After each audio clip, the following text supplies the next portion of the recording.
바람이 나서 그 상간남이 내 집에 들어온다는 것을 과연 그 남편이 용인했을 것이냐, 동의했을 것이냐. 안녕하세요. 나는 변호사다. 김세라 변호사입니다. 오늘은 이제 지난 9월 9일에 선고된 대법원 전원합의체 판결을 한번 가지고 와봤습니다.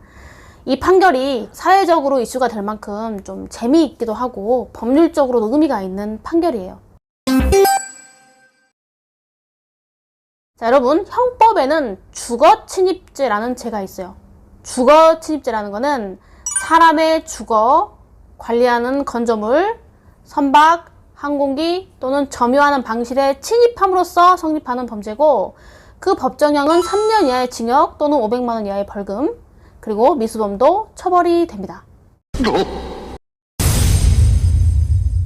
그래서 이 주거침입죄 관련해서 예전부터 아주 뜨거운 논란이 된 쟁점이 있어요. 그게 뭐냐면, 공동주거권자인 경우에 보통 이제 부부죠. 부부, 남편과 이제 아내가 이렇게 같이 살고 있는 집에 이 남편 A의 동의 없이 아내 B의 상간남, 내연남이 그 집에 들어온 경우, 이게 과연 주거침입죄가 성립할 것이냐.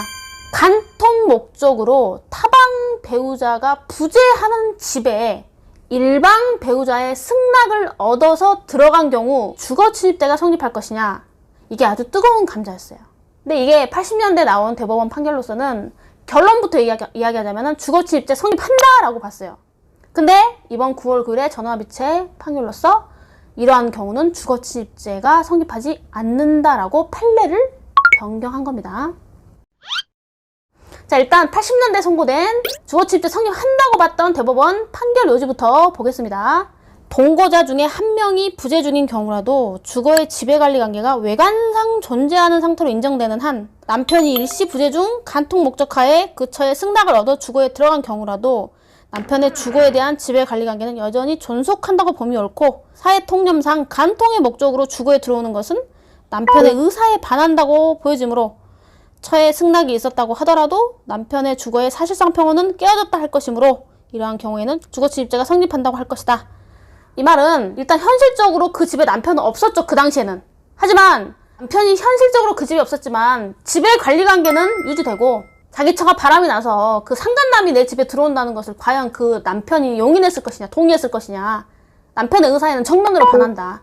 남편이 당시에는 부재 중이었다고 하더라도 남편의 지배 관리관계는 존재하고 남편의 의사에 반하는 침입이기 때문에 주거침입죄 성립한다라고 봤던 거예요.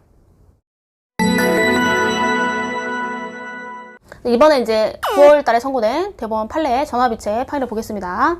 판결 요지입니다. 외부인이 공동주거자의 일부가 부재 중 주거 내에 현재하는 거주자의 현실적 승낙을 받아 통상적인 출입 방법에 따라 공동주거에 들어간 경우라면 그것이 부재 중인 다른 거주자의 추정적 의사에 반하는 경우에도 주거침입죄가 성립하지 않는다고 보아야 한다.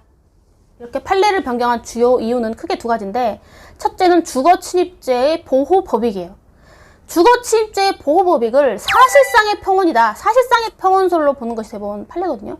그럼 그 사실상의 평온설에 기초한다면 그 주거지에 현존하는 사람, 공동주거권자 중 일부가 그 주거지에 현존했고, 그 현존하는 사람의 현실적인 승낙을 받아서 통상적인 출입 방법에 따라서 그 주거에 들어갔다면 설사 현존하지 않았던 타방 공동주거권자, 타방 배우자의 의사에는 반했다 하더라도 주거침입죄의 보호법익을 사실상의 평온으로 보는 한 그러한 사실상의 평온이 깨어졌다고 볼 수는 없다.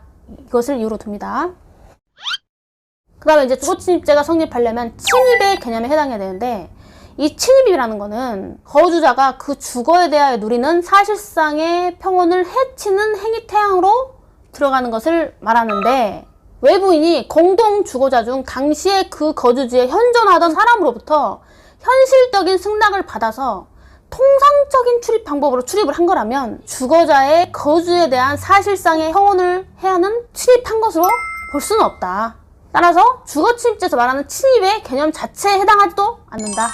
이것을 두 가지 이유로 들었어요. 그래서 주거침입죄에서 말하는 침입의 개념 요소와 주거침입죄의 보호법익이라는 두 가지 관점에서 공동주거권자 중에 그 들어갈 당시에 현존하던 그 1인으로부터 승낙을 받아서 해당 주거에 들어간 경우라면 간통 목적이든 그 타방 공동주거권자의 의사에 반했든 그 자체만으로는 주거침입죄가 성립할 수 없다. 없다라는 결론이 나온 거예요. 변경된 판례를 두고 말이 많은 게, 이제 간통하려면 어디 뭐 모텔 갈 필요가 있느냐. 남편 없을 때 또는 아내 없을 때 상관관계에 있는 그 사람은 들어오라고 할 거 아닙니까? 당연히 들어오라고 하겠죠. 그 사람 허락받고 들어가서 그 집에서 놀다 오면 죄가 안 됩니다. 이제 간통죄도 폐지됐기 때문에 그나마 유일하게 이제 문제 삼을 수 있는 게 주거침입죄나 통신비밀보호법 위반죄나 이런 짜실짜실한 것들이었는데, 이제는 주거침입죄조차 성립할 수 없다고 나온 거예요. 그래서 요거에 대해서는 좀 비판의 목소리가 좀 있는 것 같긴 합니다. 또 하여튼 참 재미있는 주제일 수도 있습니다. 여러분 한번 판례 요지를 한번 찾아서 검색해보시는 것도 도움이 될 것 같네요. 오늘도 이렇게 시청해주셔서 감사합니다. 구독과 좋아요 꼭 눌러주세요.